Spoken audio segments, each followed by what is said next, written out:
Guys, आप लोगों का क्या हाल है? मैं तो बिल्कुल ठीक हूँ। तो गाइस, आप लोग क्या हमारी रमज़ान सीरीज़ फॉलो कर रहे हैं? और क्या हमारे चैनल को सब्सक्राइब किया है? और लाइक तो कर रही होगा, और शेयर तो आप करते ही होंगे, और कमेंट तो हमें आपको के मिलते ही हैं। तो आज की हमारी कहानी हम करते हैं नाम हज़रत लूत अलैहिस्सलाम के। तो गाइस, हज़रत इब्राहीम अलैहिस्सलाम, बेगम सारा और हज़रत लूत अलैहिस्सलाम बेबीलोन शहर को छोड़ के जा रहे थे। उन सब ने फैसला किया कि वो लोग बेबीलोन को छोड़ के सोदम शहर जाएंगे, जो कि समुद्र का मगरबी किनारा था। ये शहर शैतानों से भरा हुआ था, और इस शहर के लोग बहुत चालाक थे, और वो लोग जो भी उनके शहर के पास से गुजरता उस पर हमला कर देते।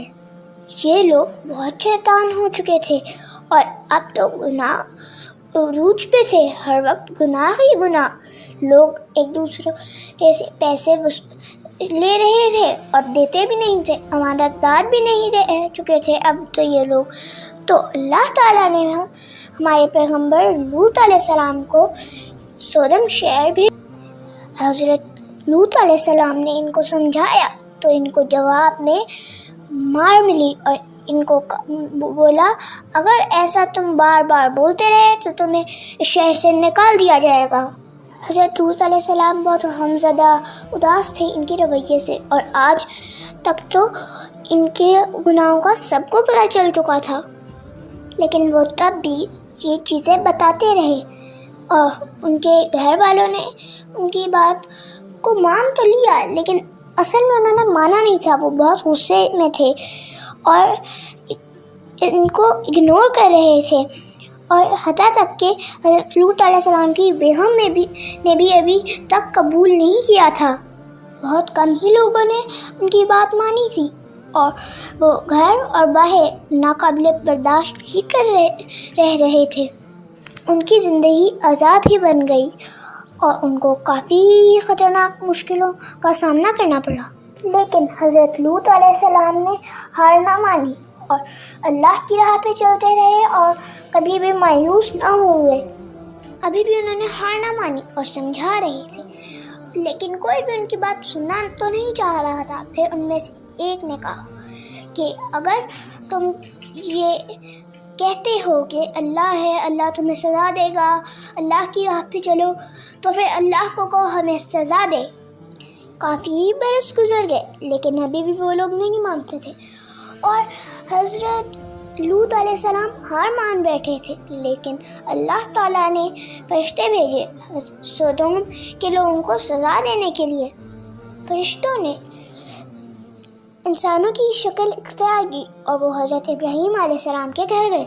हज़रत इब्राहीम अलैहिस्सलाम और बेगम सारा अब बहुत बूढ़े हो गए थे, लेकिन तब भी उन्होंने फरिश्तों को दावत पे बुलाया और उनको भुना हुआ गोश्त दिया। लेकिन फरिश्तों ने खाने को हाथ भी ना लगाया। फिर फरिश्तों ने बताया, हम अल्लाह के भेजे हुए फरिश्ते हैं, और बोला कि बेगम सारा जल्दी ही हामिला होंगी। और उन्होंने कहा एक जल्दी बच्चा आएगा, और उसका नाम उन लोगों को इशाक रखना है, और वो बच्चा बाद में एक नबी बनेगा। तो फिर ये बताने के बाद फरिश्ते सोदोम शहर के लिए निकले। तो जब वो पहुंचने ही वाले थे, उनको एक दरिया नज़र आया, और उनको सबसे पहले देखा हज़रत लूत अलैहिस्सलाम की बेटी ने। तो जब हज़रत लूत अलैहिस्सलाम की बेटी ने देखा, तो उन्होंने सोचा, क्या इतने खूबसूरत लोग भी इस दुनिया में अभी भी हैं? फरिश्तों ने पूछा, क्या यहाँ पे कोई रहने की जगह है? तो हज़रत लूत अलैहिस्सलाम की बेटी ने कहा, आप यहीं पे रुके, क्योंकि उनको पता था कि अगर ये लोग अंदर गए तो फिर वो लोग अजनबियों को देख के मारना शुरू कर देंगे और भगा देंगे। तो उन्होंने कहा कि आप यहीं पे रुके, जब तक मेरे बाबा नहीं आते आप अंदर मत जाएं। फिर जब हज़रत लूत अलैहिस्सलाम की बेटी ने हज़रत लूत अलैहिस्सलाम को बताया, तो फिर हज़रत लूत अलैहिस्सलाम परेशानी में पड़ गए और भाग के गए। پھر جب وہ ادھر آئے تو پھر فرشتوں کو وہ پہچان نہ پائے. پھر انہوں نے پوچھا آپ کہاں سے آئے ہیں، لیکن انہوں نے اس کا جواب تو بالکل بھی نہ دیا. تو پھر ان فرشتوں نے کہا کیا ہم آپ کے گھر رک سکتے ہیں؟ تو حضرت لوط علیہ السلام پریشانی میں پڑ گئے. وہ ان کو اپنا مہمان بنانا چاہتے تھے، لیکن ان کو ڈر تھا کہ اگر یہ ادھر گھسے ان کے شیطانی لوگ ان کو ماریں گے.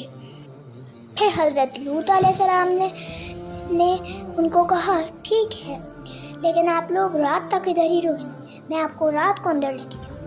ان کے دماغ میں آیا کہ کوئی بھی ان کو رات کو تو نہیں دیکھ پائے گا، اور ایسا ہی ہوا. وہ ان کو اپنے گھر ٹھیک تو لے آئے، لیکن ان کی بیگم نے دیکھا اور وہ چپ چاپ گئی لوگوں کے پاس اور ان کو بتا دیا کہ 3 خوبصورت لوگ ان کے گھر ہیں. تو جب لوگ ان کے گھر کی طرف آ رہے تھے تو حضرت لوط علیہ السلام نے دیکھا. حضرت لوط علیہ السلام نے کہ کس نے دیکھا ہے. پھر انہوں نے سب گھر والوں کو بلایا، اور جب سب پورے تھے سوائے ان کی بیگم، وہ بہت مایوس ہوئے کہ ان کی بیگم نے ان کو ایک دھوکہ دیا. پھر حضرت لوط علیہ السلام نے فوراً سے سارے دروازے بند کر دیے اور وہ آ کے دروازے کھٹکا رہے تھے. پھر حضرت لوط علیہ السلام نے گزارش کی کہ ان لوگوں کو اکیلا چھوڑ دیں اور ان کو کچھ نہ کہیں. تو پھر لیکن آخرکار انہوں نے توڑ دیا. وہ بے بس تھے اور وہ سوچ رہے تھے کہ اب میں اپنے مہمانوں کو کیسے بچاؤں گا. لیکن پھر وہ فرشتے آئے اور انہوں نے بتایا کہ ہم فرشتے ہیں کہ آپ کو یہ کچھ نہیں کہہ سکتے، آپ ڈریں مت. تو پھر سارے لوگ ڈر کے بھاگ گئے. پھر فرشتوں نے حضرت لوط علیہ السلام کو کہا صبح سے پہلے سودم شہر کو چھوڑ دیں اور سب کو لے جائیں سوائے ان کی بیگم کے. تو جیسے ہی صبح ہوئی ایک خطرناک سا زلزلہ آیا. پورا جو شہر تھا ایسا مانو کہ اوپر اٹھ گیا، اور پھر ایک دم سے یہ ایسا طوفان آیا کہ پتھروں کی بارش شروع ہو گئی اور کوئی بھی نہ بچا. سارے گھر اور سب ٹوٹ گئے اور صرف حضرت لوط علیہ السلام اور ان کی 2 بیٹیاں جو ان پہ یقین کرتی تھی وہی بچی. پھر حضرت لوط علیہ السلام اپنے چچا کے گھر گئے، حضرت ابراہیم علیہ السلام کے گھر. تو حضرت لوط علیہ السلام نے سارا واقعہ کہہ سنایا حضرت ابراہیم علیہ السلام کو. پھر حضرت ابراہیم علیہ السلام نے ان کو بولا یہ ہمیں سب پتہ ہے کیونکہ فرشتے ہمارے گھر بھی آئے تھے، انہوں نے ہمیں سب بتا دیا. تو آج کے لیے اتنا ہی. اللہ حافظ گائز.